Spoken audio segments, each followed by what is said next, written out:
धीरू भाई अंबानी। गुजरात के जूनागढ़ के पास एक छोटे से गांव चोरवाड़ के एक साधारण शिक्षक के घर में धीरूभाई अंबानी का जन्म 28 दिसंबर 1932 में हुआ था।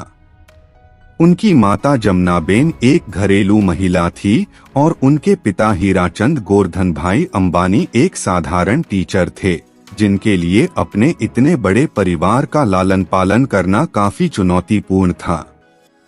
वहीं उनकी नौकरी से घर खर्च के लिए भी पैसे पूरे नहीं पड़ते थे।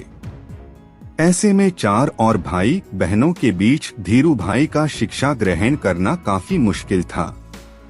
ऐसी स्थिति में धीरूभाई अंबानी को हाई स्कूल की अपनी पढ़ाई बीच में ही छोड़नी पड़ी और अपने घर की मालीय हालात को देखते हुए परिवार का गुजर बसर करने के लिए अपने पिता के साथ भजिया इत्यादि बेचने जैसे छोटे मोटे काम करने पड़े। धीरूभाई अंबानी ने गुजरात की कोकिलाबेन से शादी की थी, जिनसे उन्हें 2 बेटे मुकेश अंबानी और अनिल अंबानी पैदा हुए एवं 2 बेटियां नीना कोठारी और दीप्ति सलगांवकर पैदा हुए थे। धीरूभाई अंबानी ने अपने घर की आर्थिक हालत को देखते हुए सबसे पहले फल और नाश्ता बेचने का काम शुरू किया, लेकिन इसमें कुछ खास फायदा नहीं हुआ। इसके बाद उन्होंने गांव के पास के ही एक धार्मिक और पर्यटक स्थल में पकौड़े बेचने का काम शुरू कर दिया, लेकिन यह काम वहां आने जाने वाले पर्यटकों पर पूरी तरह निर्भर था, जो कि साल में कुछ समय के लिए ही चलता था। बाद में धीरूभाई जी को अपना यह काम मजबूरन बंद करना पड़ा था। वहीं किसी भी काम में सफल नहीं होने के बाद अपने पिता की सलाह में उन्होंने फिर नौकरी ज्वाइन कर ली। तमाम असफलताएं मिलने के बाद धीरूभाई अंबानी ने अपने बड़े भाई रमनीक की मदद से यमन में नौकरी करने का फैसला लिया।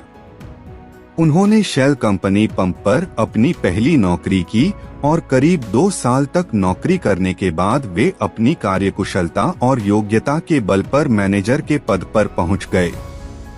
हालांकि नौकरी करने के दौरान भी वे हमेशा बिजनेस करने के अवसर तलाशते रहते थे। वे शुरुआत से ही बिजनेस करने का कोई भी मौका अपने हाथ से जाने नहीं देना चाहते थे। शायद उनके इसी जुनून ने ही उन्हें दुनिया के सबसे सफल बिजनेसमैन की सूची में शामिल किया था। वहीं धीरूभाई अंबानी के बिजनेस के प्रति उनका रुझान का अंदाजा उनके जीवन में घटित इस घटना से लगाया जा सकता है कि जब वे शेल कंपनी पंप पर 300 रुपए प्रति माह के हिसाब से नौकरी करते थे। उस दौरान वहां काम करने वाले कर्मचारियों को चाय महज 25 पैसे में मिलती थी, लेकिन धीरूभाई वो 25 पैसे की चाय न खरीदकर एक बड़े रेस्टोरेंट में 1 रुपए की चाय पीने जाते थे। वो ऐसा इसलिए करते थे ताकि उस रेस्टोरेंट में आने वाले बड़े बड़े व्यापारियों की बात सुन सकें और बिजनेस की बारीकियों को समझ सकें। इस तरह धीरूभाई ने अपने बड़े बिजनेसमैन के सपने को पूरा करने के लिए अपने तरीके से बिजनेस मैनेजमेंट की शिक्षा ग्रहण की और बाद में वे एक सफल बिजनेसमैन बनकर खरे उतरे। आपको बता दें कि जब धीरूभाई अंबानी यमन में रह रहे थे, उसके कुछ समय बाद यमन में आजादी के लिए आंदोलन शुरू हो गए थे, जिसकी वजह से वहां रह रहे भारतीयों के लिए व्यापार के सारे दरवाजे बंद कर दिए गए थे। जिसके बाद धीरूभाई अंबानी को साल 1962 में यमन से भारत लौटना पड़ा। ये दौर धीरूभाई अंबानी जी के जीवन का वो दौर था, उनके पास न तो नौकरी थी और न ही कोई कारोबार की शुरुआत करने के लिए पूंजी। ऐसे में उन्होंने अपने चचेरे भाई चंपकलाल दमानी के साथ मिलकर पॉलिस्टर धागे और मसालों के आयात निर्यात का काम शुरू किया। इसके बाद उन्होंने महज 15,000 रुपए की राशि के साथ रिलायंस कमर्शियल कॉरपोरेशन की शुरुआत मस्जिद बंदर के नरसिनाथ सड़क पर एक छोटे से ऑफिस के साथ की थी और यहीं से रिलायंस कंपनी का उदय हुआ। आपको बता दें कि शुरुआती दौर में धीरूभाई अंबानी का इरादा पॉलिएस्टर यार्न को आयात करने और मसाले निर्यात करने का था।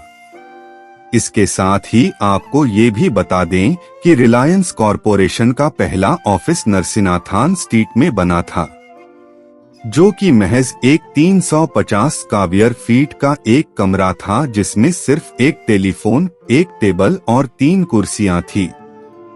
शुरू में उनके पास सिर्फ 2 सहकर्मचारी थे और उनके काम में उनकी मदद करते थे।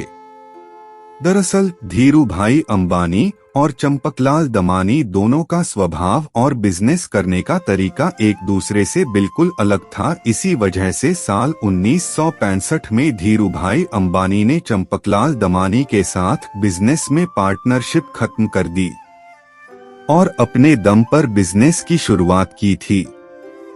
दरअसल चंपकलाल दमानी एक सतर्क व्यापारी थे और उन्हें सूत बनाने के माल में कोई रुचि नहीं थी, जबकि धीरू भाई अंबानी को रिस्क उठाने वाला व्यापारी माना जाता था।